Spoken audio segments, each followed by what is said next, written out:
देश में इन दिनों चुनाव का माहौल सजने लगा है। हर पार्टी अपना विजयी रथ को आगे बढ़ाने के लिए प्रयासरत है। तो वही एक जहां बीजेपी जो केंद्र में तीसरी बार सत्ता में बैठने के लिए पूरी जोर आजमाइश में जुटी है, तो वही विपक्ष एक साथ आकर भी कुछ खास प्रदर्शन करता नजर नहीं आ रहा। ऐसे में आने वाले 5 राज्यों के विधानसभा चुनाव पर सभी की नजर बनी हुई है। पीएम मोदी ने एक जहां चुनाव का बिगुल फूंक दिया है और वो जीत का माहौल बनाने में लगे हैं, तो वही विपक्ष की टेंशन बढ़ती दिख रही है।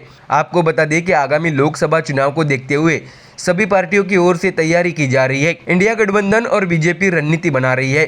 तो वही एनसीपी अध्यक्ष शरद पवार ने हाल ही में कांग्रेस अध्यक्ष मल्लिकार्जुन खड़गे और कांग्रेस नेता राहुल गांधी से मुलाकात की। बताया यह भी जा रहा है कि इस मुलाकात के दौरान उन्होंने आने वाले वर्षों में इंडिया गठबंधन की बैठक और प्रगति की ओर ले जाने के लिए चर्चा की है। इंडिया अलायंस की आखिरी बैठक 31 अगस्त और 1 सितंबर को मुंबई में हुई थी। उसके बाद इंडिया अलायंस की कोई बैठक नहीं हुई है, इसलिए इस बैठक को आगामी विधानसभा और लोकसभा चुनाव की तैयारी के तौर पर देखा जा रहा है। खबर है कि शरद पवार ने राहुल गांधी और मल्लिकार्जुन खड़गे से करीब 40 मिनट तक चर्चा की। इससे पता चलता है कि विपक्ष में मोदी के खिलाफ बड़ी रणनीति बनाई जा रही है। हालांकि इस बैठक में इंडिया अलायंस की अगली बैठक की योजना बनाई गई है।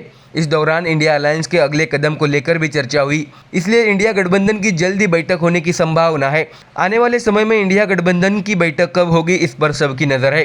पिछले 2 महीने से बैठक में काफी अंतराल हो गया है, इसलिए सबका ध्यान इस बात पर है कि इंडिया गठबंधन की आगे की चाल कैसी होगी। इसी बीच बीजेपी के नेतृत्व वाले एनडीए गठबंधन ने भी लोकसभा की तैयारी शुरू कर दी है। बीजेपी हर संभव संख्या बल हासिल करने के लिए पुरजोर कोशिश करने जा रही है, ताकि वह पूरे देश में अकेले दम पर सत्ता बरकरार रख सके।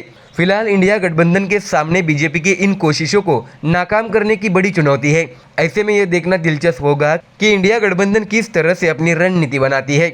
आपको ये भी बता दें कि दिल्ली सहित महाराष्ट्र में लोकसभा चुनाव को लेकर जो सर्वेक्षण किया गया है, उसमें भी विपक्ष पिछड़ती हुई नजर आ रही है।